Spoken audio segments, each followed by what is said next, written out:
It's the cruise capital of the world, but some people call it the party cruise port of the world. Is that true or not? Let's discuss. Welcome to my cruise pod. I'm Melissa, a university professor who loves to cruise and who loves to talk ship. In this episode, we're diving into, you probably guessed it by now, everything you need to know about what's one of my favorite cruise ports in the world, Port Miami, which also happens to be one of the busiest cruise ports in the world, and it is kind of known for being more of a fun vibe, shall we say. First, let me tell you a little bit about Port Miami itself. It's huge. It is massive. It spans 518 acres, and every single day, thousands of cruisers go through its doors. It has multiple terminals, and they're each designated with a letter, like a lot of other cruise ports are. But with Port Miami, the layout can be a little bit confusing because some of those letters are inexplicably missing. If you're cruising out of Port Miami, you're going to be out of terminals A through G, J, or V. So always be sure to check your cruise documents for your assigned terminal. But if you can't find it, because cruise lines sometimes make this information difficult to find for some reason, you can easily find it when you get to the cruise port. Whether you're driving or you're taking a transfer or an Uber, there will be signs, just like when you go to the airport, that tell you where to go for each gate. If you need the address, it is specifically 1015 North America Way in Miami, Florida, but if you're using rideshare, you just put Port Miami, or you tell a taxi driver Port Miami, and they're gonna know how to get you there. Speaking of getting there, let's talk about how to get to Port Miami. I love Port Miami because it's super close to a huge airport, which is Miami International Airport, which is airport code MIA. It's only about 8 miles. Now, the one downside of Miami is that traffic can be pretty gnarly, and it can be gnarly pretty consistently. So it can take you 20 to 30 minutes, or sometimes even more, to go that short 8 miles, so always account for that traffic because it is a problem in this port city. Now, another thing I actually love about Port Miami is its proximity to another sizable airport, not as big, of course, as MIA, but that is Fort Lauderdale Hollywood International Airport. A lot of people just call it Fort Lauderdale Airport, and the airport code is FLL. Now, FLL is quite a bit further than Miami International Airport. In this case, it's about 26 miles away, which is about a 45 to an upwards of an hour drive because, again, that traffic, and it's particularly bad between Fort Lauderdale and Miami. But it's always good to check, if you're flying in, prices into both airports. Why? Because sometimes, and in my case, flying from the Midwest, a lot of times, airfare is more affordable to Fort Lauderdale, and substantially so. And it ends up being a lot more cost effective to fly into Fort Lauderdale and pay for transportation to the cruise port. So always check both options if you're like me and you have to fly into the cruise port, because there can be some pretty sizable savings. And it's also important to check not just round trip flights. I say this because literally just last night I booked a flight in and out of this area because I am taking a cruise out of Port Miami, which I do often. And it was actually cheaper for me to fly in from CVG, which is my home airport, direct on Frontier into Miami Airport, but there were no good return flights home. And this has happened several times. There are no good return flights home that are cheap, that are direct. So I found a great return flight home on Allegiant out of Fort Lauderdale. So for this particular cruise, I'm gonna be flying into Miami, and then after my cruise, transporting over to Fort Lauderdale and then flying home directly from there. And my round trip flight, I kid you not, was under 80 bucks. So play around with the airfare because you can sometimes snag some significant savings. Now, this one's more of a long shot, but sometimes if you're traveling with a big group, it can be a big savings. If you're finding nasty airfare prices to and from both Miami and Fort Lauderdale Airport, check some of the other Florida airports. For me, MCO, which is Orlando Airport, is usually really cheap. And so I've actually had instances where I've been cruising with a bunch of family members and we've, believe it or not, flown into Orlando and then transferred down into Miami, and it was actually a lot cheaper that way. So if you are trying to ball on a budget, which is how I like to roll, make sure you check all of these options for some potentially significant savings. Now, when it comes to getting from the airport to the cruise port, you have several options. A lot of cruisers, especially newbies, like to use the cruise line transfer service. It's easy, it's usually pretty reliable, and most of the cruise lines offer this. I did price it out just as an example, and Carnival, as of right now, charges about $24 per person from MIA, which is Miami International Airport, to Port Miami. Now, that's not a terrible price, but it may not be the best price, especially if you're traveling with a family and a large number of people. Another option is hotel shuttles. If you fly into your cruise port city the night before, which is always advisable, you do not want to fly in same day in most cases, you can sometimes find a hotel that will offer a shuttle service to the cruise port. This is usually at an additional cost, although in some cases you can get lucky and find a hotel that offers a free shuttle service. And stick around because I actually found one here that does, and we'll cover that shortly. Another option, and this is always my preferred option because I'm all about convenience, is rideshare. I generally recommend folks just take an Uber. It's so convenient, and I priced it out, and I take this route often myself, and it's only about $15 to $30 for that 8-mile trip from Miami International Airport to Port Miami. Now, of course, this can fluctuate sometimes if you get hit with surge pricing, for example, but in general, Uber is a pretty cost-effective way to get from the airport to the cruise port. And a lot of times people jump through all these hurdles to take cruise line transfer service. And if you've got a family of 4, that's gonna cost about $100. So why wouldn't you just do the more convenient option and take an Uber, which for 4 people is only $15 to $30. So always consider rideshare. It surprisingly is about the same price in a lot of cases, and sometimes is even cheaper. And what I like most about rideshare is it's absolutely the most convenient. And of course, in addition to rideshare, you can always take a good old-fashioned taxi. Now, another option, and a lot of cruisers overlook this, and I really want to emphasize this if you're traveling with a bunch of people or you have a bigger family. Now, for me, I'm usually cruising by myself with one other person or with my 2 children, so it doesn't usually make sense for me from a cost perspective. But for bigger families, or if you're traveling with a group, always price out private transfer services. I recommend a company called Get Transfer. I dropped the link down below. They offer private transfer services. So you're not on a smelly shared bus with other cruise line passengers like you would be if you booked the cruise transfer service, but rather this is private services just for you and your group. And I urge you to price this out because it might surprise you how affordable it is. I looked at Get Transfer rates from MIA International Airport to Port Miami, and it started at just $28 for up to 3 people. And it was really scaling to affordable prices for larger groups. So even for 3 people, it could arguably be cheaper than taking rideshare. Now let's talk about parking at Port Miami for those of you who are driving in.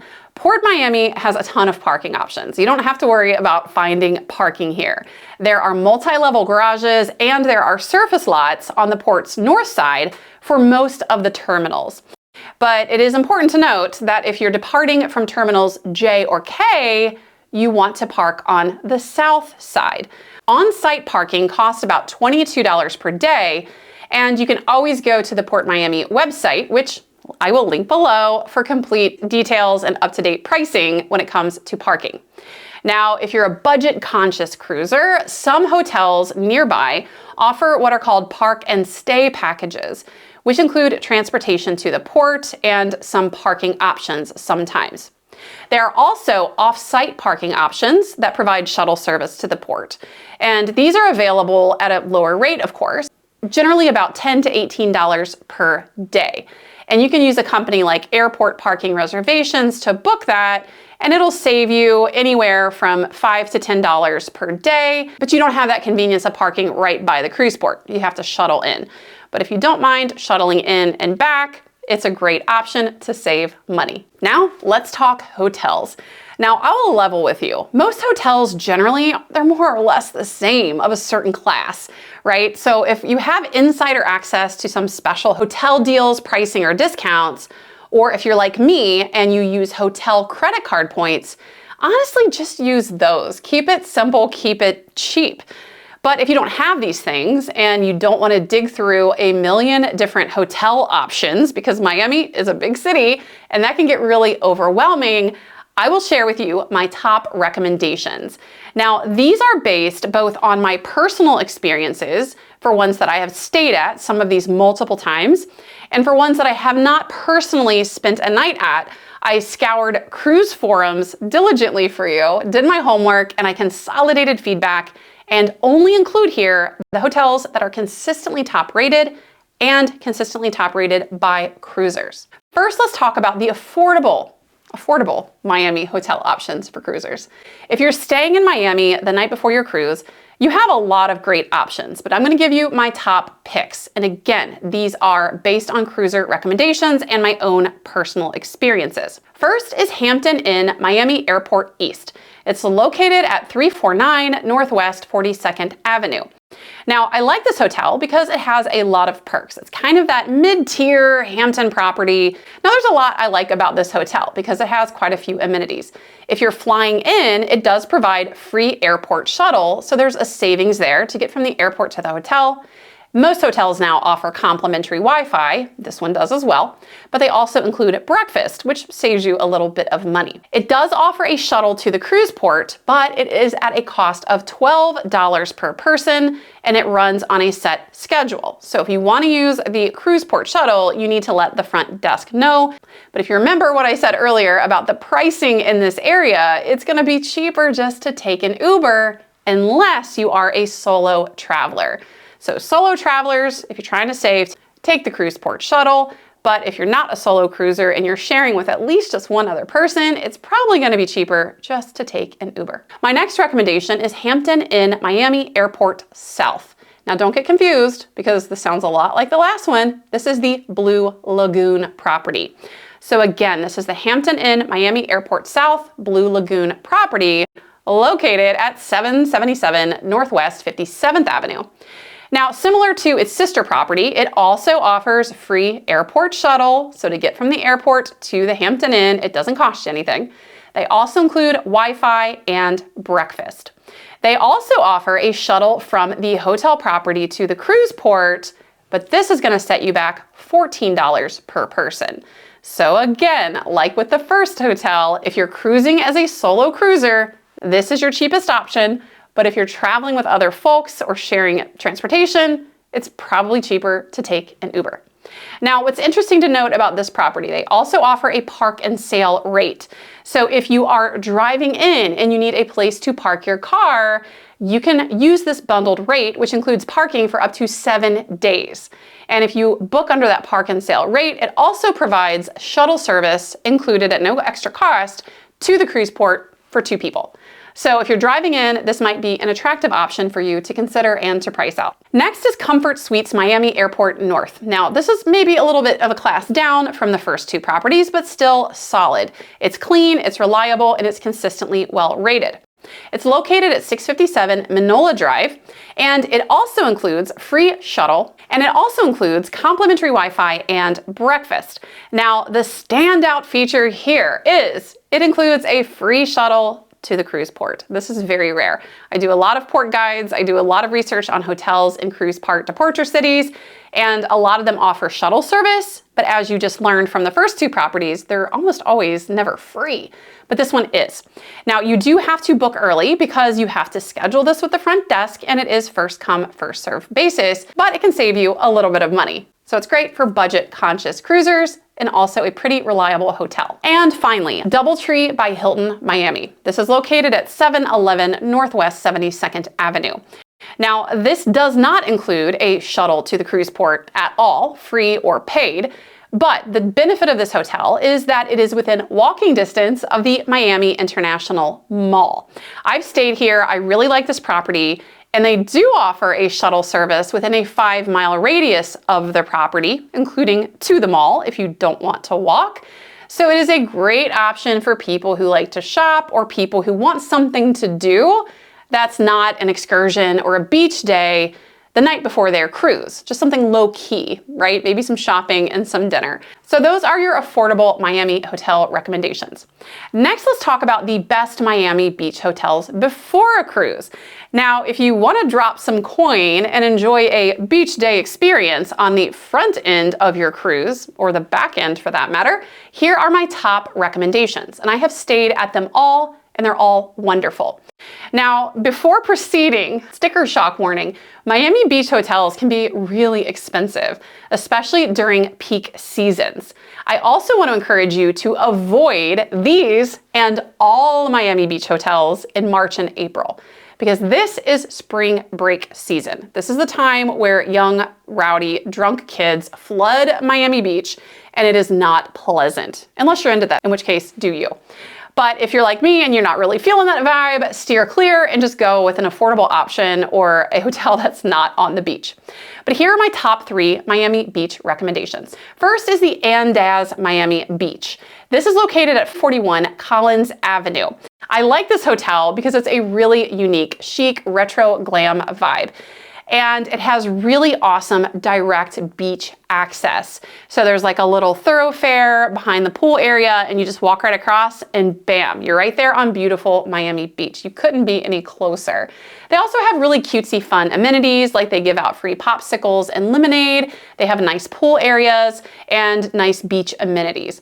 Plus, it's close to the cruise port and the airport. So if you're flying in, it's pretty easy and affordable to Uber here from the airport and then to Uber to the cruise port on the day of your departure. And that's the case for all of these hotels. Next is Circa 39 Miami Beach, which is actually located right across the street and a little ways down from the Andaz. This has a similar vibe of being a smaller boutique hotel. And this doesn't give you that beachfront access that you get with Andaz, but Circa 39 is right across the street. So if you're staying here, you just simply walk across Collins Avenue and the beach is right there. If you're staying here, you get access to some beach amenities. They have a pool. They'll let you use towels. Check those out for free. It's very convenient and it's a beautiful beach area. Now, located a little bit further from these 2 properties is another favorite of mine, which is the Bentley Hotel South Beach. This is located at 510 Ocean Drive, and this is beachfront. So you don't have to cross any streets to get there. You just take the little walkway and you're at Miami Beach, which really is gorgeous. What I like about the Bentley Hotel is it has a really cool rooftop pool, and the big perk is that if you stay here, you get free access to the benefits of the Bentley Beach Club. So the Bentley Beach Club is just an extension of the Bentley Hotel. They have an area right there at Miami Beach where when you come, they help set you up with a lounger, with an umbrella. It's all included. It's all wonderful. And like all of the other beachfront properties, it's very close to the cruise port, in this case, about 6 miles. And it's also close to the airport, at least the Miami airport. Now, I put a ton of effort into researching these properties to make sure that the information is accurate and up to date. I even personally call them all to speak to employees to make sure it's right, because there's a lot of incorrect information on the internet. But things can change. If you notice any updates, feel free to reach out, drop a comment, so I can keep this guide as current as possible. And if you do decide to book any of those hotels, I have links below. I really appreciate you using my links. These are affiliate links because I do get a small commission and it does not cost you anything extra at all, I promise. But that helps support my content, which I do provide for free. So thank you for tuning in. If you found this helpful, be sure to like, comment, and subscribe. And also let me know, what are your favorite Miami hotels? Drop those below. And make sure to visit my site at professormelissa.com for tons of great additional cruise information, including free port guides, cruise tips, advice, and everything in between. Happy cruising!